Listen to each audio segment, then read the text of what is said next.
Now, I want to share a story with you, and this is actually an article that I wrote over the weekend called All Wars Are Bankers' Wars. And I went in, I did a lot of research. It's posted to the front page of whatreallyhappened.com. I understand it's already gone viral. It's being reposted around the web. But I wanted to basically tell it to you here on the radio show. And it's a very long story. We're probably going to take the rest of the hour to do it.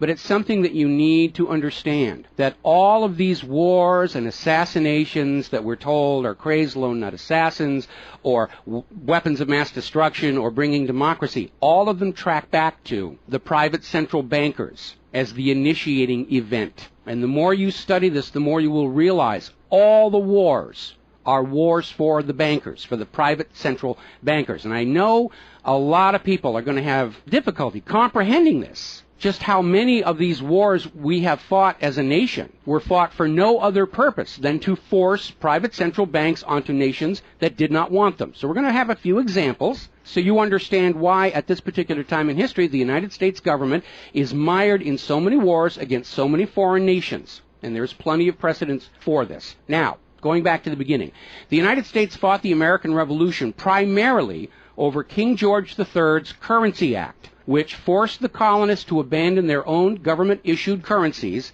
and conduct business only using printed banknotes borrowed at interest from the Bank of England. If you go back to the writings of Ben Franklin, direct quote, the refusal of King George III to allow the colonies to operate an honest money system which freed the ordinary man from the clutches of the money manipulators was probably the prime cause of the revolution. That's Ben Franklin. Now, our public schools don't teach that because you're not supposed to know that the bankers were really behind the American Revolution. After the Revolution, the United States adopted a revolutionary, radically different economic system in which the government issued its own value-based currency so that private banks couldn't skim the wealth of the people through interest-bearing banknotes.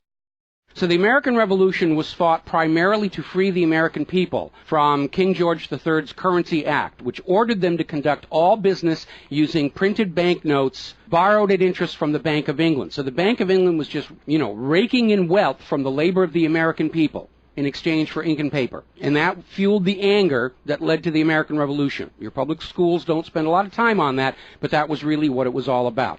So the revolution was over, the United States was born, but the private bankers are nothing if not dedicated to their schemes to acquire other people's wealth, and they knew full well how easy it is to corrupt a nation's leaders. Now, just 1 year after Mayor Amschel Rothschild had uttered his infamous, "Let me issue and control the nation's money, and I care not who makes the laws," private bankers succeeded in setting up a new private central bank called the First Bank of the United States, largely through the efforts of the Rothschilds' chief supporter in the United States, Alexander Hamilton. Now, this First Bank of the United States was founded in 1791, and by the end of its 20-year charter, the First Bank of the United States had almost ruined the nation's economy while enriching the bank's owners. As a result, Congress refused to renew the charter and signaled their intention to go back to a state-issued, value-based currency on which the people paid no interest at all to any banker. This resulted in a threat from Nathan Mayer Rothschild against the U.S. government. Quote, "Either the application for renewal of the charter is granted, or the United States will find itself involved in a most disastrous war." End quote. Congress still refused to renew the charter for the First Bank of the United States, whereupon Nathan Mayer Rothschild railed, quote, "Teach those impudent Americans a lesson. Bring them back to colonial status." End quote. Financed by the Rothschild-controlled Bank of England, Britain then launched the War of 1812 to recolonize the United States and force them back into the slavery of the Bank of England's banknotes, or to plunge the United States into so much debt they would be forced to accept a new private central bank. And the plan worked. Even though the United States won the War of 1812, Congress was forced to grant a new charter for yet another private bank, issuing the public currency as loans at interest, the Second Bank of the United States. Once again, private bankers were in control of the nation's money supply and cared not who made the laws or how many British or American soldiers had to die for it. So once again, the nation was plunged into debt, unemployment, poverty by the predations of the private central bank, and in 1832, Andrew Jackson successfully campaigned for his second term as president under the slogan, "Jackson and no bank." True to his word, Jackson succeeded in blocking the renewal of the charter for the Second Bank of the United States of America. And this was where that famous quote came from Andrew Jackson. Quote, "Gentlemen, I too have been a close observer of the doings of the Bank of the United States. I have had men watching you for a long time, and I am convinced that you've used the funds of the banks to speculate in the breadstuffs of the country. When you won, you divided the profits amongst you, and when you lost, you charged it to the bank. You tell me that if I take the deposits from the bank and annul the charter, I shall ruin 10,000 families. That may be true, gentlemen, but that is your sin. Should I let you go on, you will ruin 50,000 families, and that would be my sin. You are a den of vipers and thieves. I've determined to rout you out, and by the eternal God, I will rout you out. End quote. Andrew Jackson. Shortly after the charter for the Second Bank of the United States expired, there was an assassination attempt on Andrew Jackson, and it failed when both pistols used by the assassin, Richard Lawrence, failed to fire. Later on, Lawrence explained the motive for the assassination by saying that with President Jackson dead, money would be more plenty. So it was an assassination motivated by the interests of the bankers.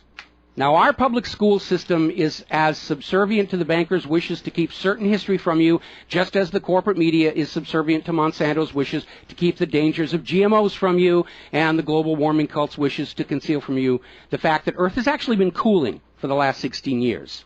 So it should probably be no surprise that the financial dimension of the Civil War are not well known to the average American. It's portrayed in our history books and our popular media as an internal dispute over slavery, but in fact it was a war with global implications.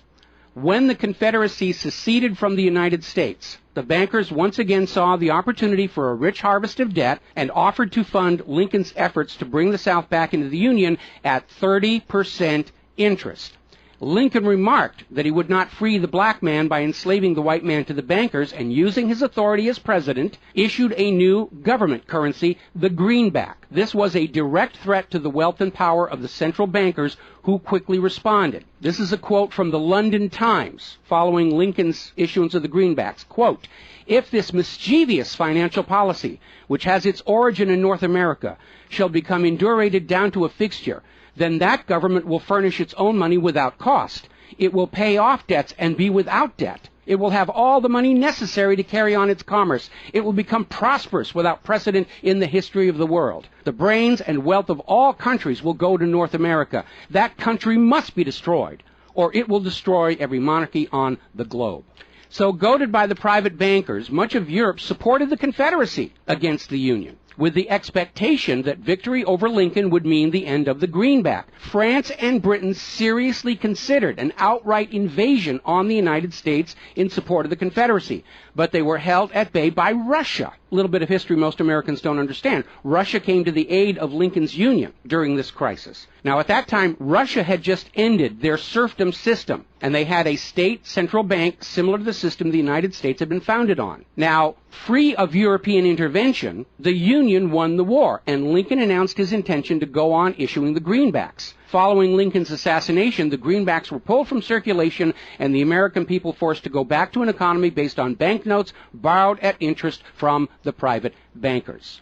So finally, in 1913, the private central bankers of Europe, in particular the Rothschilds of Great Britain, the Warburgs of Germany, met with their American financial collaborators on Jekyll Island, Georgia, to form a new banking cartel with the express purpose of forming the Third Bank of the United States, with the aim of placing complete control of the United States money supply once again under the control of private bankers. Owing to hostility over the previous banks of the United States, the name of this third bank was changed to the Federal Reserve, in order to grant the new bank a quasi-governmental image. But in fact, it is a privately owned bank. It's no more federal than Federal Express. In fact, last year, the Federal Reserve successfully rebuffed a Freedom of Information lawsuit by Bloomberg News on the grounds that as a private banking corporation, and not actually a part of the U.S. government, the Freedom of Information Act did not apply to the operators of the Federal Reserve. So 1913 proved to be a transformative year for the nation's economy. First, with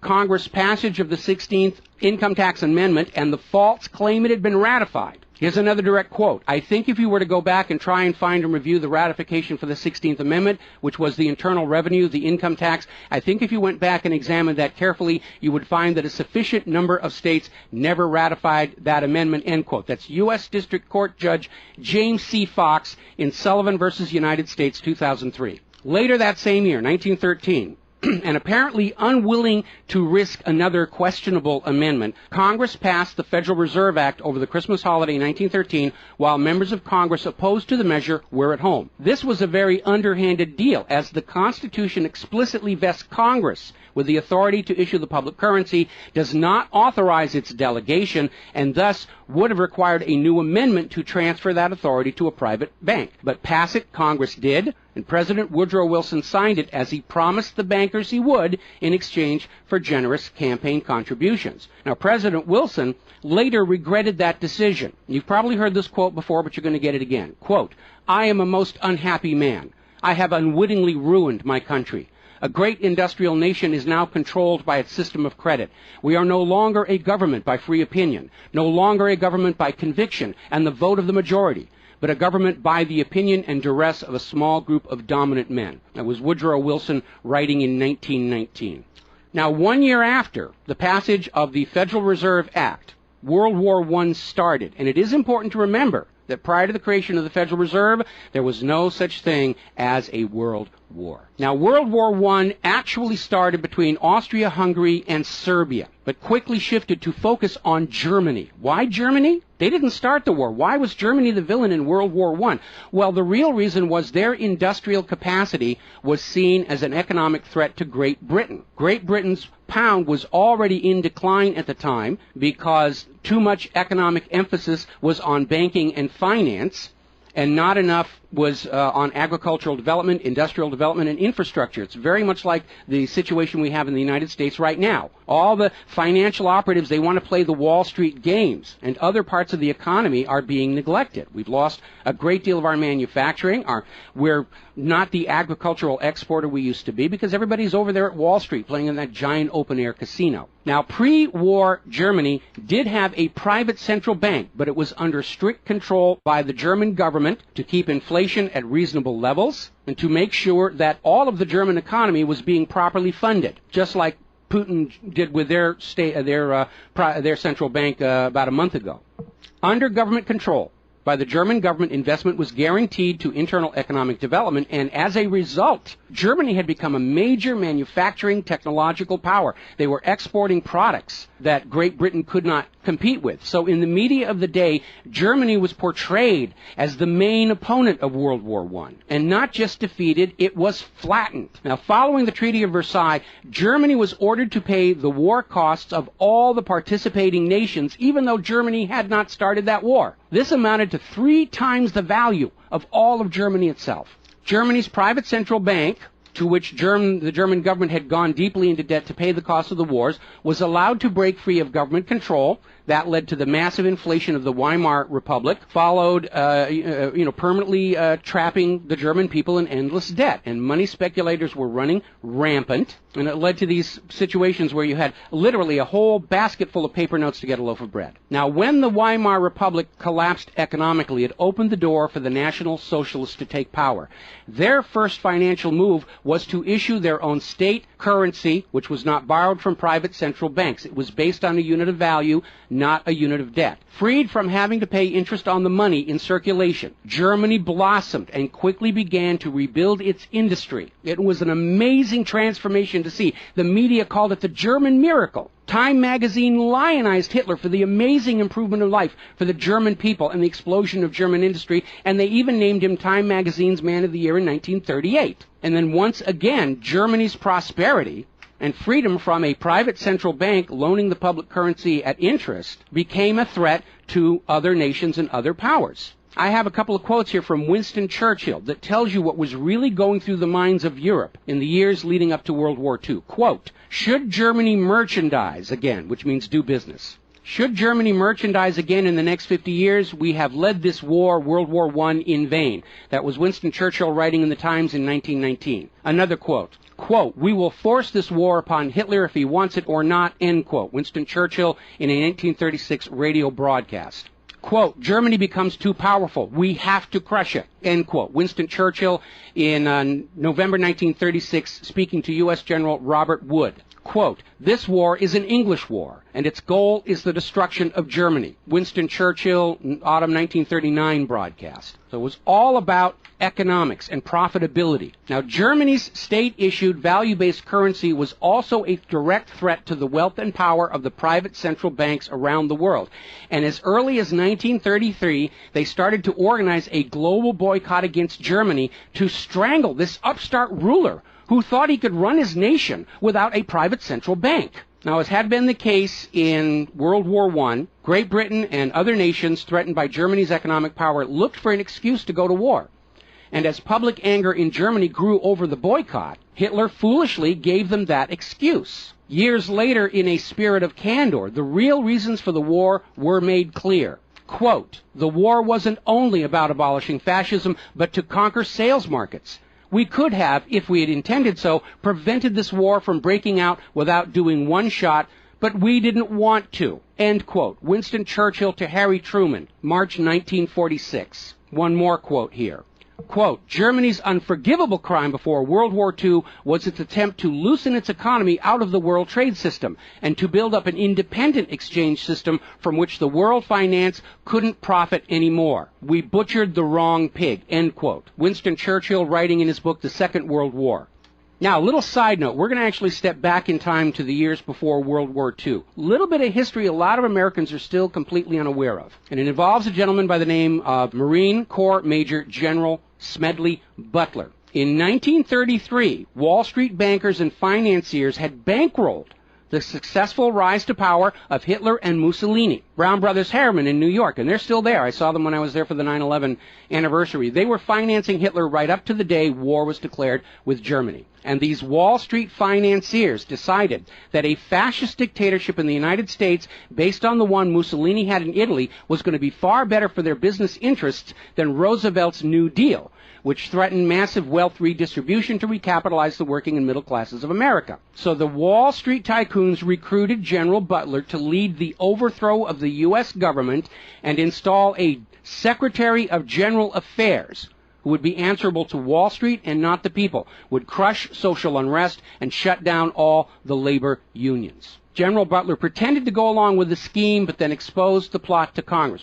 So they recruited Marine Corps Major General Smedley Butler to lead this coup d'etat, because Butler was very popular with the soldiers, and his image as part of this move would help convince the military this was the right thing to do. Now, to his credit, Major General Smedley Butler, remembering his oath to the Constitution, pretended to go along with the scheme, but then exposed the plot to the United States Congress. Congress, then as now in the pocket of Wall Street bankers, refused to act. When Roosevelt learned of the planned coup, he demanded the arrest of the plotters, but the plotters simply reminded Roosevelt that if any one of them were sent to prison, their friends on Wall Street would deliberately collapse the still fragile U.S. economy and blame Roosevelt for it. So Roosevelt was unable to do anything about this attempted coup d'etat until the start of World War II, at which time he prosecuted many of the plotters under the Trading with the Enemy Act. Now, mostly it was glossed over. Oh, it's just a rumor, unfounded, it's wacko conspiracy theory. But in 1967, the congressional minutes of Smedley Butler's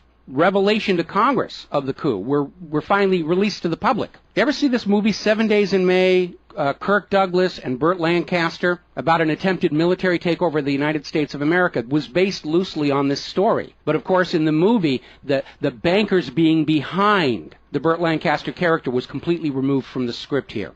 Now, Smedley Butler is also famous for writing a work called War is a Racket.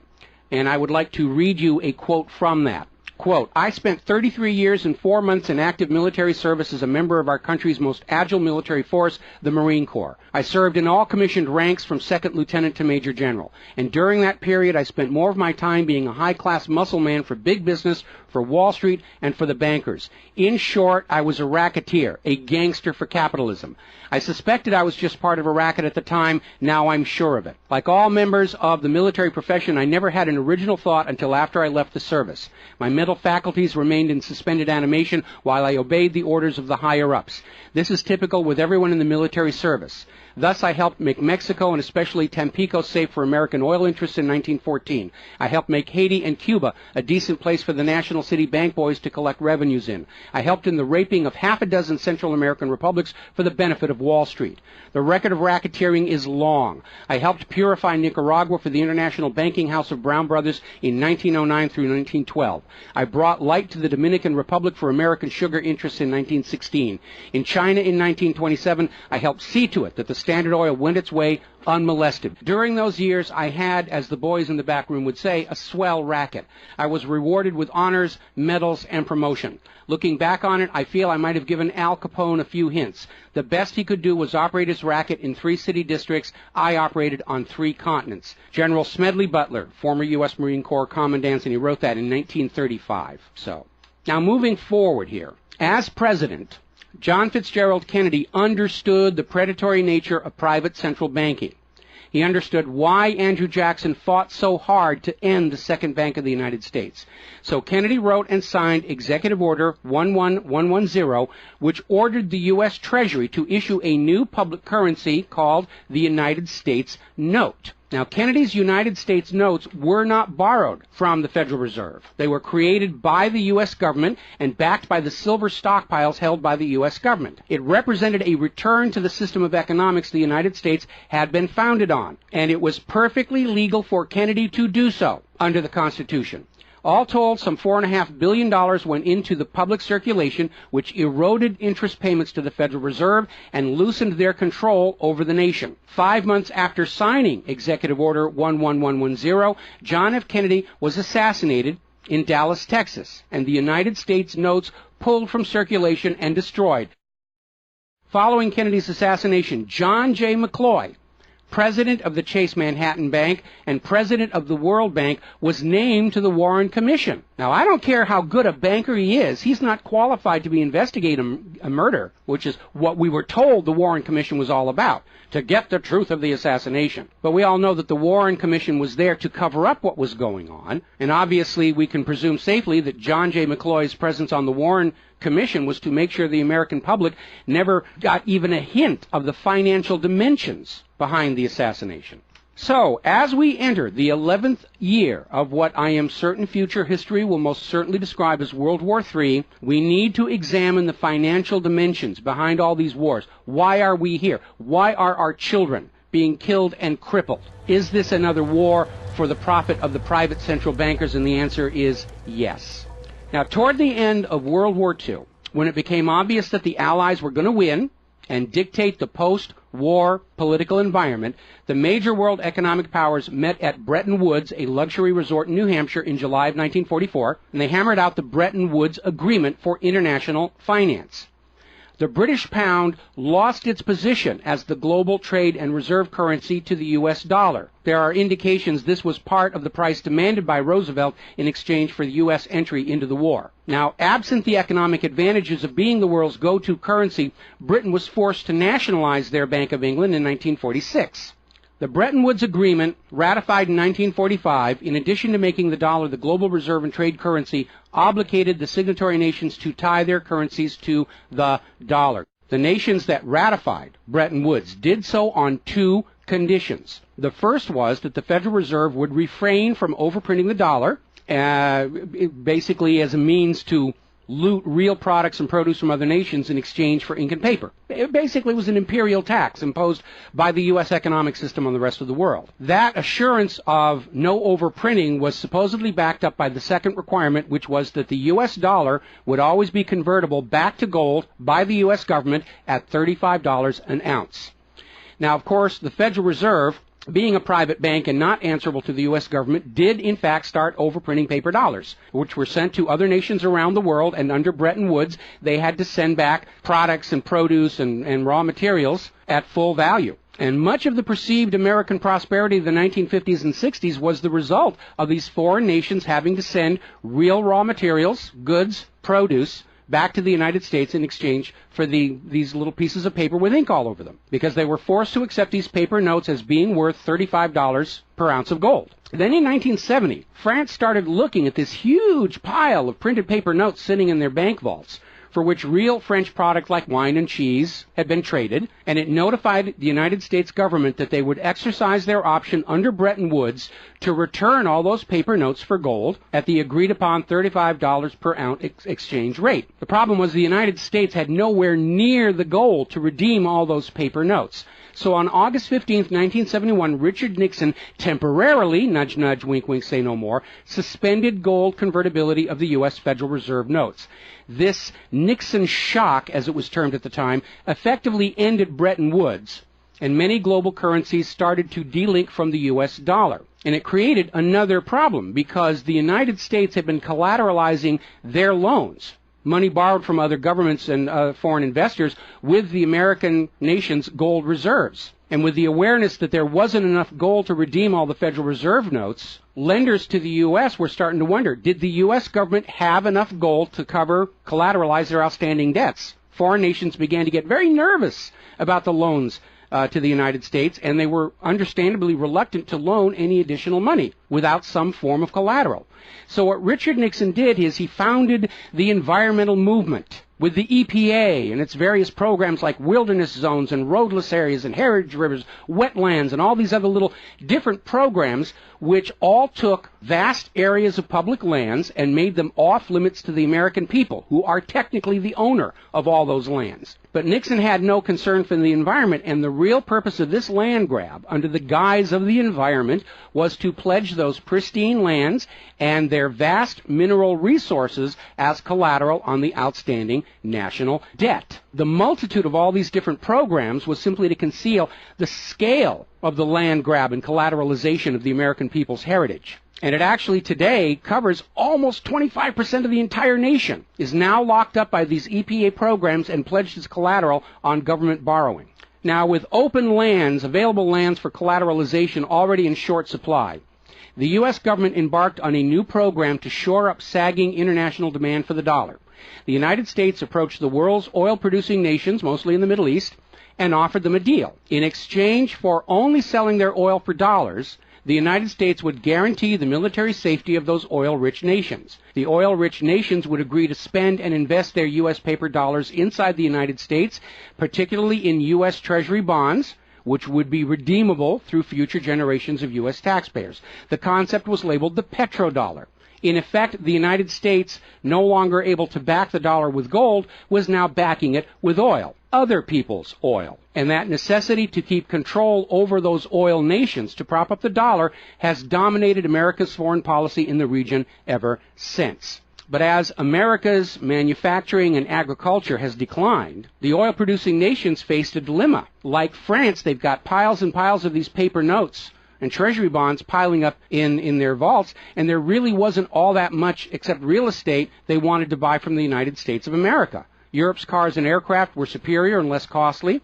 In more recent times, America's experiment with GMO food crops has led a lot of nations to simply avoid buying U.S. agricultural exports. Israel's constant belligerence against its neighbors has caused the oil-producing nations to wonder if the U.S. could actually keep their end of the petrodollar arrangement. So oil-producing nations started to talk of selling their oil for whatever currency the purchasers wanted to pay. Iraq, already somewhat hostile to the United States following Desert Storm, demanded the right to sell their oil for euros in 2000. In 2002, the United Nations agreed that Iraq had a right to sell their oil for euros under the Oil for Food program. 1 year later, 2003, the United States reinvaded Iraq, lynched Saddam Hussein, and placed Iraq's oil back on the world market, only available for U.S. dollars. Now, the clear U.S. policy shift following 9/11, away from at least attempting to appear to be an impartial broker of peace in the Mideast to one of unquestioned support for Israel's aggressions, only further eroded confidence in the petrodollar deal, and even more oil-producing nations started openly talking of trading their oil for other global currencies. So over in Libya, Muammar Gaddafi had instituted a state central bank and a value-based trade currency, the gold dinar. Gaddafi then announced that Libya's oil was for sale, but only for the gold dinar. Other African nations, seeing the rise of the gold dinar and the euro, even as the U.S. dollar continued its inflation-driven decline, flocked to the new Libyan currency for trade.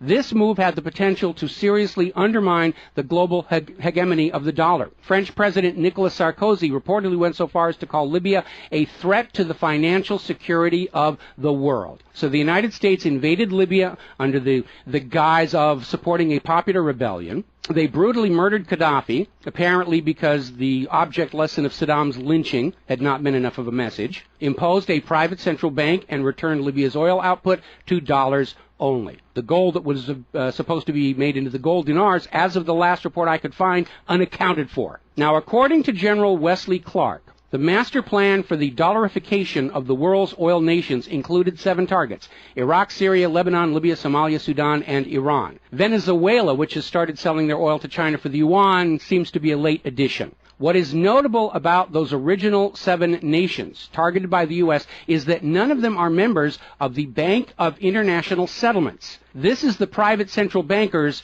private central bank located in Switzerland. That meant that those 7 targeted nations were deciding for themselves how to run their nation's economies rather than submitting to the international private central bankers. Now, of course, the bankers' gun sights are on Iran, which dares to have a government central bank and sell their oil for whatever currency they choose. The war agenda for Iran is, as always, to force Iran's oil to be sold only for dollars and to force them to accept a privately owned central bank. Now, you have been raised by a public school system and a media that constantly assures you that the reasons for all these wars and assassinations are many and varied. We're bringing democracy to the conquered lands. We hear that a lot. When actually the U.S. hasn't. The usual result of a U.S. overthrow is the imposition of a pro-business, pro-Wall Street, pro-U.S. dictatorship. Good example, the 1953 CIA overthrow of Iran's democratically elected government of Mohammad Mossadegh and the imposition of the Shah. Or the 1973 CIA overthrow of Chile's elected government of President Salvador Allende and the imposition of the dictator Augusto Pinochet. Another one of the excuses we'll get is we have to save the people from a cruel oppressor. That's the one they're using in Syria right now. Revenge for 9/11. That was a big one going into Iraq. And then later on, President Bush was caught on video saying, no, Iraq had nothing to do with 9/11. And behind all of them, that tired, worn-out, catch-all excuse for invasion, weapons of mass destruction. Assassinations are always passed off as crazed lone nuts to obscure the real agenda. And the real agenda of the bankers is very simple. It is enslavement of the people by creation of a false sense of obligation. Now, that obligation is false because the private central banking system by design creates more debt than money with which to pay the debt. There is no way out the way it's set up. It's impossible to escape as long as you're playing by their rules. And you need to understand, private central banking is not science. It is a religion. It's a set of arbitrary rules created to benefit the priesthood, meaning the bankers, and it is supported only because people believe this is the way it's supposed to be.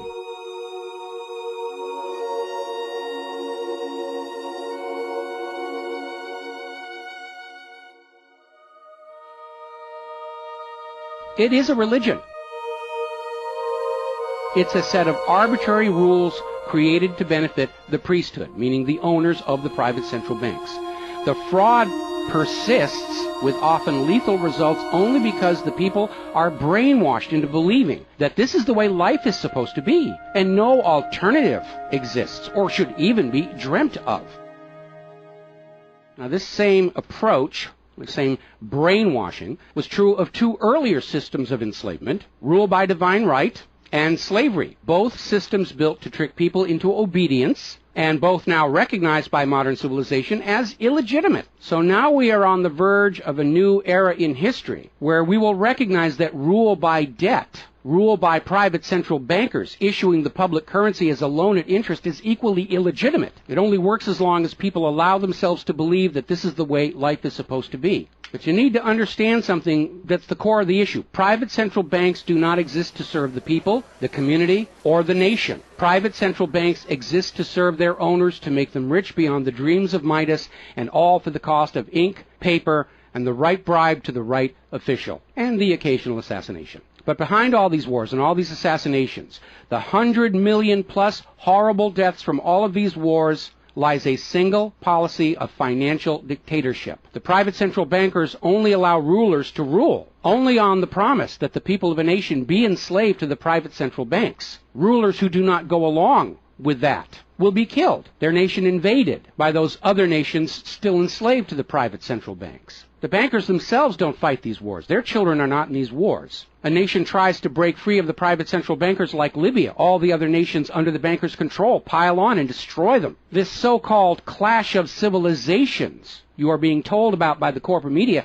it's really a war between banking systems, with the private central bankers forcing themselves onto the rest of the world, no matter how many millions must die for it. The constant hate-mongering against Muslims you see in the corporate media lies in a simple fact. Like the ancient Christians, prior to the Knights Templars, Muslims forbid usury or the lending of money at interest because they saw in ancient times, like Rome, how these banking practices could destroy an entire society. And that is the reason our government media insists that Muslims have to be hated and killed and converted. They refuse to submit to currencies loaned at interest. They refuse to be debt slaves. That makes them a threat to the natural order of the world, the new world order of global fascist dictatorship. So, off to war your children must go to spill their blood for the money junkies' gold. We barely survived the last 2 world wars. Now we're going into the third one in the nuclear bioweapon age. That is very dangerous. We have to ask ourselves, are the private central bankers willing to risk incinerating the whole planet to feed their greed? Apparently so. You as parents, as siblings, as spouses, need to ask yourself, do you really want to see your loved ones in uniform, killed and crippled, all for a bank balance sheet? But the whole point of this article, the whole point of what I'm sharing with you today, and this is all history, you can go out and hunt it down for yourself. Behind all the flag waving, behind all the propaganda, behind the crazed lone nut assassins, weapons of mass destruction, all of the modern wars this nation have fought are wars by and for the private bankers, fought and bled for by third parties unaware of the true reason they're expected to gracefully accept being killed and crippled for. And the process is quite simple. We've explained it before on this show. As soon as the private central bank issues its currency as a loan at interest, the public is forced deeper and deeper into debt. When the people are reluctant to borrow anymore, that's when the Keynesian economists demand the government borrow more to keep the pyramid scheme working. When both the people and the government refuse to borrow anymore, that is when the large wars get started, to plunge everyone even deeper to debt to pay for the war, and then after the war to borrow even more to rebuild. And when these horrible wars are over, the ordinary people have basically what they had before the war, except their graveyards are a lot larger, and everyone is in debt to the private bankers for the next century. That is why Brown Brothers Harriman in New York was funding the rise of Adolf Hitler, because war is the bankers' richest harvest. We all need to recognize this is what all these wars have been about. Private central banking, enlarging their domain, imposing their will on nations that do not want it, imposing their system on the rulers of nations who do not want it. Bribery, blackmail, assassination, they will do anything to maintain their stranglehold on the productivity of the world's people. And as long as private central banks are allowed to exist, inevitably, as the night follows the day, there will be poverty, hopelessness, millions of deaths in endless world wars until the earth itself is sacrificed in flames to Mammon. The path to true world peace lies in the abolishment of all private central banking everywhere, and a return to the state-issued, value-based currencies that allow nations and people to become prosperous through their own labor and development and efforts. Now, I mentioned the Knights Templars. Prior to the Knights Templars, Christianity, like Islam, forbade usury because Christianity, much of Orthodox Christianity, came out of Rome, and they had seen firsthand what debt-based economies do, even to the Roman Empire. They'd seen it firsthand, so they had a ban on usury. And the Knights Templars were able to basically either bribe or blackmail the Pope to get a special dispensation that allowed them to rent money, is what they called it. They didn't call it usury, they called it renting money. A lot of modern predatory banking practices were pioneered by the Knights Templars, and they plunged Europe into hopelessly unpayable debt until finally French King Philip IV, otherwise known as Philip the Fair, did the only solution he could do, because he understood as long as you believed in the rules of the bankers, as long as you played by the rules they created to serve themselves, you are hopelessly trapped. And so Philip thought outside the box, and I know he's demonized for it, but in looking at the history of the Templars, it was his last resort. He sent messages to all of the regions in France, secret orders on the same time, in the same moment, on the same day. All of the Templars were arrested, and their commanderies, which is what they called their banks, were broken into, looking for looted wealth. They didn't find a lot of it. It was a paper empire, just like the Federal Reserve is. It's all based on paper. There's nothing of any real value there. It's all paper notes. And he sent the Templars to prison and execution, except for Scotland and Portugal, where the Pope and King Philip IV really didn't have a lot of control.